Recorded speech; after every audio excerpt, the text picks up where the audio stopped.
collectors. Yeah.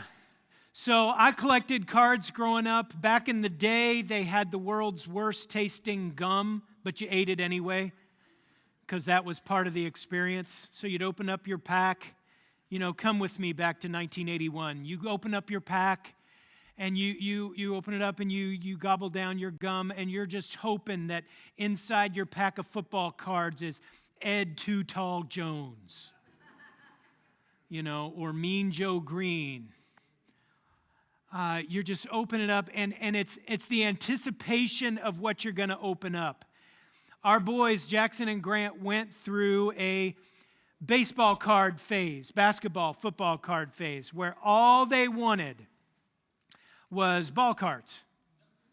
And so, this is a back in my day story. So back in my day, you would buy a pack of cards, and on the inside of the pack would be like 12, 15, 20 cards and a little stick of gum. Well, over time, the cost went up and the number of cards went down.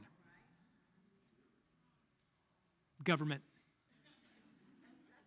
Okay, so it wouldn't just be you go to Walmart, you go shopping, and you buy a pack of cards. You bought packs of cards. And we would go for trips. We'd go to Walmart or whatever, and the boys were little, and the government makes you take your kids places when you go places when they're young. And so we would take them in the car with us, and we'd push them around the buggies, and then checking out, we'd get a pack or two of cards. And the boys would be in the back seat, and they'd be opening up packs and then throwing the wrappers on the floor and putting their cards in a stack in between them, and they'd be opening up more packs. And there were times that the damage would be done before you left the parking lot. And it's not just sports. What? Yu-Gi-Oh! What in the world is that? Pokemon. Magic something. Yeah. Okay, so all you weird Comic-Con people, you have your stuff too. That you open up. But it hit me one Christmas. It hit me one Christmas that as the boys got a big pile of ball cards, and I watched the frenzy of opening up these packs and seeing what you got, and opening up another pack and seeing what you got, and opening up another pack and seeing what you got, it hit me that the high of the whole experience wasn't the card you got. It was opening the package, right? The kick comes in opening the package. It's not what card you end up with. It's the what card you might end up with. And that's what really gets you going. That's the adrenaline that keeps you going. And that's what you keeps opening up and opening. And the pile of cards gets bigger, and then the pile of wrappers gets bigger. And I'm watching them, and it's like piranha. And now those cards are dusty in Jackson's apartment in Oklahoma City because I trucked them all out there in August when I went to see him. And there's probably a few thousand still at the house today. It's not just my kids. Let me ask you this. If the last pack of football cards didn't satisfy, why will the next? If the last pair of shoes, ladies,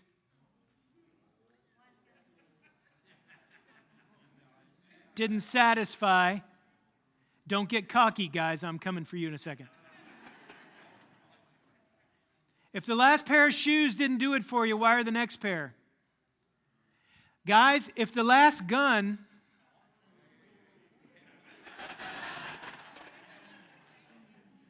didn't do it for you, why will the next one? See, it's not just about, oh, I've got this next thing. Now I'm satisfied. It's about the pursuit of the next thing.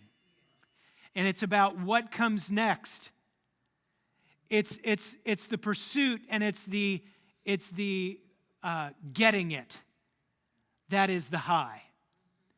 but it's empty. At the end of the day, when we get stuff, when we shop for stuff, when we accumulate stuff, it's like a never-ending pile of Twinkies. They're awesome, but they don't fill you up very much. We're in this frenzy from Halloween to New Year's, okay? So we've just come through Halloween. Now we've got a couple of weeks where we're all going to say what we're thankful for. Then we're going to go out the next day and buy more stuff. Right? So we're going to celebrate all the things that we have that we're thankful for. And then we're going to go out and we're going to buy more stuff. That's Black Friday. And then Monday we all go to work and get on our computers and order stuff off of Amazon.com because we have free shipping. And then we live at the mall and we live shopping online for a few weeks, and then we have Christmas. In the meantime, we'll travel, we'll go on vacations, we'll do stuff, and then we'll get to New Year's, and on New Year's morning we wake up and we think, I've really got to change my life. And then we'll forget all that stuff before next year comes around. And I have the conversation every year. Sometimes it's from me. Most of the times it's from other people that show up about January and they say, man, things really got away from me this year. I spent way more on presents. I spent way more on this experience. We went on vacation and spent money we didn't have. And the very nice people at MasterCard are more than happy to let you spend their money. Because there's a day where you have to give it back with some, right? So we're on this sprint that ends with January, and we all wake up one morning and realize that we've train wrecked our checkbook. Christmas, gift giving, spending on entertainment, travel, shopping, all of those things, it happens every year, and every year we kind of realize it probably got a little out of hand this year. There are two ways to learn a lesson, okay? One is making a mistake, learning from your own mistakes, learning what you did poorly and a new way you should do them. And the easier way is to learn from someone else's mistakes. So 2 ways to learn that the stovetop is hot. Watch somebody else touch it or touch it again. Yeah, I did that several times. If only there was a collection of writings from God who could tell us a certain way that He wants us to live our life. If only there was a book maybe where God put some wisdom and He wrote it down for us to tap into. If only. Well, good. I've got one of those books, and I'd like for you to open up that book this morning. Kind of in the middle of the Bible is the book of Psalms, then Proverbs, then a weird book that we almost never go to. It's called Ecclesiastes, okay? We're going to be in Ecclesiastes today. It's written by a guy named Solomon. Just in case you didn't know who Solomon was, let me remind you who Solomon is. Solomon was the second son of David and Bathsheba. Solomon was the third king of Israel. There was King Saul and King David and King Solomon. He was the greatest king of the greatest empire as Israel would ever know. Solomon was handpicked by God to be the next king after David. Solomon should not have been king. Solomon was like third or fourth or fifth in line for the throne, but God picked Solomon. Very early in Solomon's reign, he offered 1,000 burnt offerings to God, showing his love for God. He could, so he did. He offered not an offering, he offered 1,000 offerings. And God responded to that giving heart. And He appeared to Solomon and He said, Solomon, ask me for anything, I'll give it to you. I'm so pleased with you. I'm so pleased with your heart that I'll give you anything you ask. Now, I've seen Aladdin. Okay, I'd like to take that offer out for a test drive.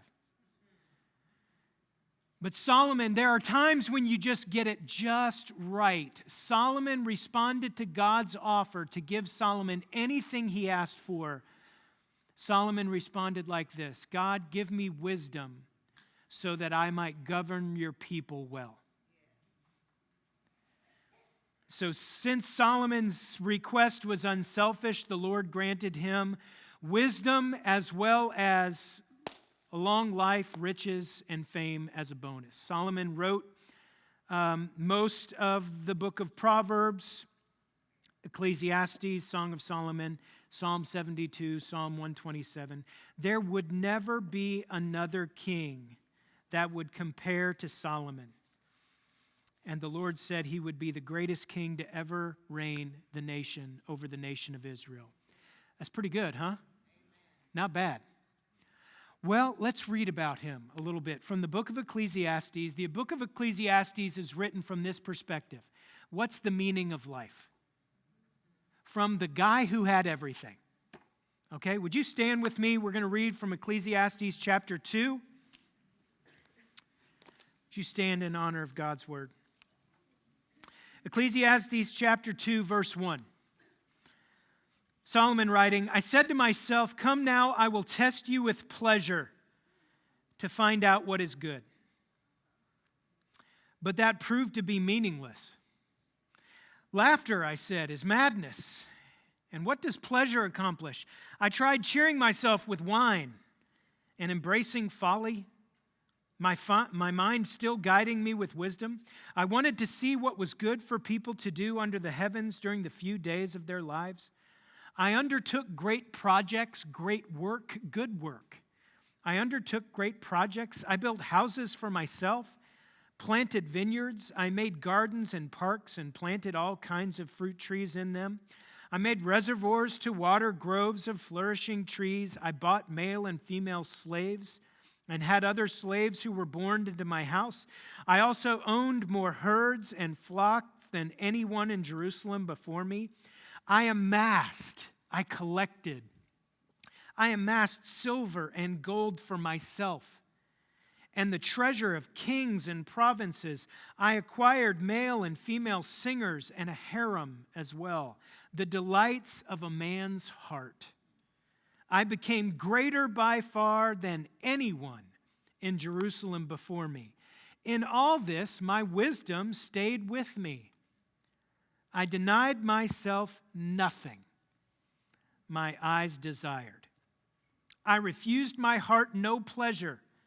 My heart took delight in all my labor, and this was the reward for all my toil. Yet, when I surveyed all that my hands had done and what I had toiled to achieve, everything was meaningless. A chasing after the wind. Nothing was gained under the sun. Doesn't that just bless your heart? This is the word of God for the people of God. Thanks be to God. Let me tell you how much money we're talking here. The book of 1 Kings, in talking about Solomon, said, just from tribute from other kingdoms. Now, Solomon's daddy was David. Daddy was the great warrior. And so King David vanquished lots of enemies, and those enemies, to continue living and reigning in their countries and not just be a part of Israel, would send tribute to Israel. Solomon collected 25 tons of gold every year. Now, I like money, so I did the math. Okay? You know what 25 tons of gold is worth?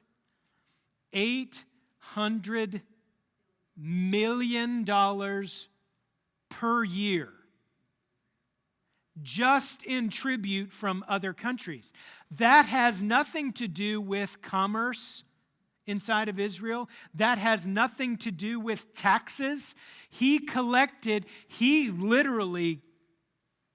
made tons of money, right? And he spent it. Look at all the things he did. He not only collected and amassed wisdom and good work. I mean, there's nothing wrong with building houses and building parks and building reservoirs. There's nothing wrong with those things. There's nothing wrong with buying stuff or collecting pleasures.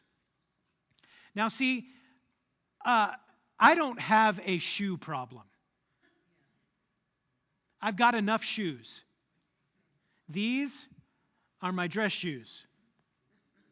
I have a pair of black shoes that are my casual shoes. I think I have a pair of brown shoes, but I never wear them. They're underneath. Dana wants me to wear them because she thinks I look better with those on. I have running shoes. And when I've run 300 miles in those shoes, they become my everyday shoes. They're my hand-me-downs. Then when I bop down another pair, they become my grass-cutting shoes. So I've got about 5, 6 pair of shoes. That's all I've got. I don't have a shoe problem. So I don't collect shoes, which makes it really easy for me to throw stones at you guys that collect shoes. Right? Okay, I don't really have a shopping problem. I go to the mall and I'm thinking about Cinnabon. Okay, I don't care what's on sale at Belk. I just know where the candy machine that takes the quarters is outside of Belk. So I don't necessarily have a problem shopping for stuff. That's not how I'm wired. So it's easy for me to throw stones at those of you who like to shop for stuff. But I've got my own hassle. I've got my own problems, what Solomon would call pleasures. I love chicken wings. Dana and I have a great habit, what our hobby is. Our hobby is eating out. Okay? We eat out. So we don't buy a bunch of stuff that we truck into the house that we have to dust then every week. But we spend money eating out. We spend money on vacation. 3 weeks ago right now, we could not have had this discussion because Dana and I were walking up and down the hill in Gatlinburg. You know, money can't buy you happiness, but it can buy you donuts. So we parked at the bottom of the hill on the right side. We parked on the bottom of the hill in Gatlinburg. We go up the hill in Gatlinburg, and about every 5th storefront is a candy store, right? You know, taffy and chocolate and all that kind of stuff. So you go up the hill. We stopped halfway up the hill for fajitas. We got up to the top of the hill. We crossed the hill. We worked our way down the hill, and we stop at the place that samples. You can spend about an hour and a half in there, and then they finally run you out because you've worn out your welcome in the sample store. So I don't buy stuff as much, which makes it really easy for me to throw stones at those of you who do. But I collect vacation, and I collect food. Both of those, by the way, stuff and pleasures, they're covered here in Solomon's Quest. And what Solomon's getting across here is that the things of this world, the pleasures of this world, the pursuit even of great work, and there's nothing wrong with great work, but the pursuit of wisdom, the pursuit of great work, the pursuit of things and items that you can buy, and the pursuit of pleasures, he amassed everything that his heart could ever desire, and he called it worthless, meaningless. Are you familiar with the term minimalism? Have you heard the term minimalism? Minimalists seek satisfaction in their life by having less. So if you have 400 pieces of clothing at home, go home, give away 350 of them to somebody who needs them, and live in satisfaction and joy with your very favorite 50 items of clothes. That would be a minimalist's philosophy. There are some people in this room that move out of a house and live in an RV. Not that we think they're crazy or anything, because they got a gajillion kids in that RV. Yeah. So there are people who today are pursuing satisfaction, life satisfaction, in cutting down. Solomon wasn't about that. Solomon wasn't a minimalist. Solomon was a maximalist. I am amassing tons of money, tons of stuff, and I'm going to see what it is that all this can buy. And at the end of it, he called it meaningless and empty and futile. And what I want to do this morning is at the beginning of November, be a little bit of a prophet in saying, folks, January is coming. January is coming. And we turn over new leaves in January. Maybe we could start a little early this year in seeing what we do with our pursuits, specifically what we do with our dollars, and learn a little wisdom from someone else's mistakes rather than making them again ourselves. All of those indulgences we fill our lives with, even me, even the next donut, even the next burrito, even the next buffalo wing, even the next vacation, all of those, if the last pair of shoes didn't satisfy you, why will the next one? If the last donut didn't fill you up, why would the next one? Solomon calls it meaningless. He gives us 3 points, and I want you to see these 3 points this morning. The pursuit of wisdom, work, the pursuit of pleasures, of things, of stuff we can amass, the pursuit of those things, folks, it's never ending. It's like my boys with baseball cards, and the last 10 packs that got you high, you need 20 packs to get you that high next time. It's a hamster wheel of self-indulgence. And it's not just stuff, okay? People can do this with education too, right? I went and I finished high school, and that gave me great satisfaction, so now I'm going to go and get a bachelor's degree. Well, what do I do now? Well, of course, you go and get a master's degree. And then you get another master's degree because the last master's degree didn't quite satisfy you. And then that didn't get me the job I wanted, so I go and get a doctorate, and then I do my postdoc work, and it never ends. It's a constant trip to the mall. You just pay hundreds and hundreds of thousands of dollars for it with education. Or pleasure.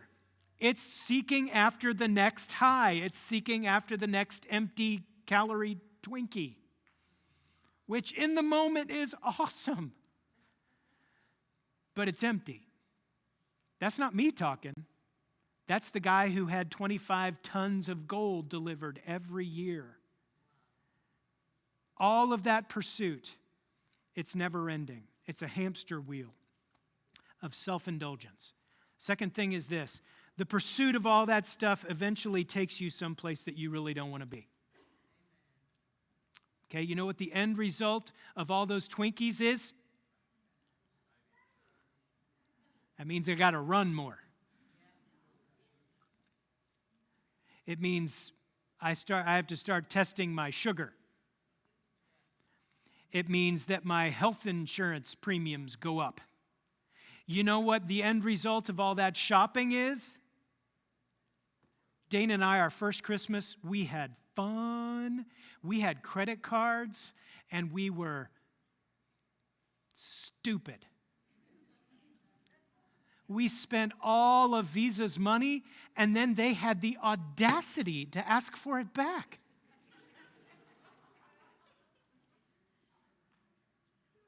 The pursuit of all those things, it'll take us places that we don't want to be. Money, being undisciplined with money leads to debt. Being undisciplined with your physical self leads to sickness. Being undisciplined leads places that we don't want to be. We never intended to be there, but you're headed there. So having an undisciplined November and December leads to an awakening moment in January where you say, where did this come from?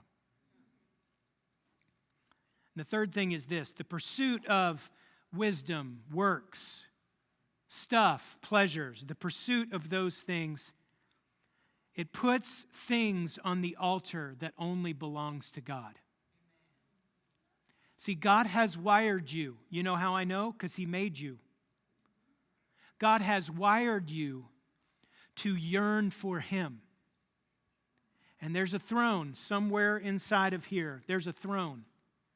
And God has designed that throne for himself, to be the object of your heart, the object of your longings. God has designed that throne to sit on himself, and we try and put baseball cards on that throne. Or the equivalent, the next trip to New York, the next thing to buy, the next great high to come along. We try and put anything else and everything else on that throne, and God has designed that throne for himself. C.S. Lewis said this: God cannot give us happiness and peace apart from himself, because there's no such thing. Did you get that? The wisest man in the world, Solomon, said, I achieved all these things. I achieved this. I did great work. I was the wisest of all of them. I had more stuff than anybody could spend in 50 lifetimes. I had all of the pleasure that this world could ever offer. And at the end of it, it's futile. It's meaningless. God cannot give us a happiness and peace apart from himself because it's not there. There is no such thing. Matthew writes this: no one can serve two masters.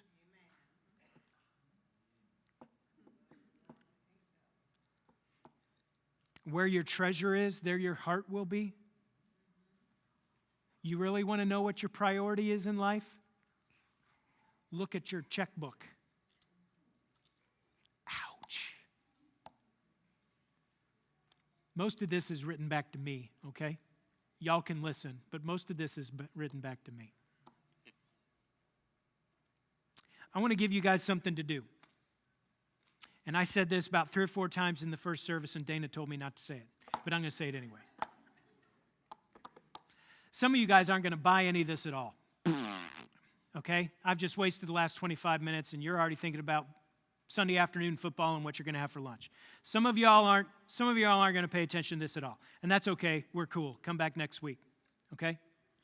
But somebody here this morning might very well see, if maximalism didn't work for Solomon, then maybe it might not work for me.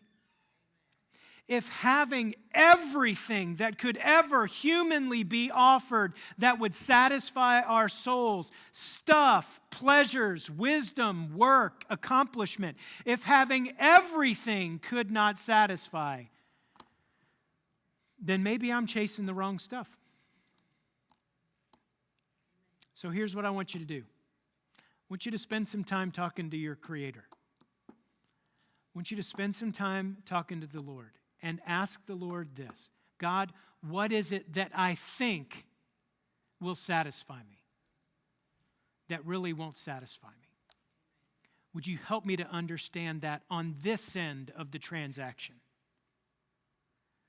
rather than learning through experience and going through all these mistakes and showing up sometime early January thinking, oh, man, Christmas got away from us this year. You know, there are crazy people that buy their kids 3 presents at Christmas. You've heard this? Something to play with, something to wear, something to read. What sick, twisted mind thought that up? There you go.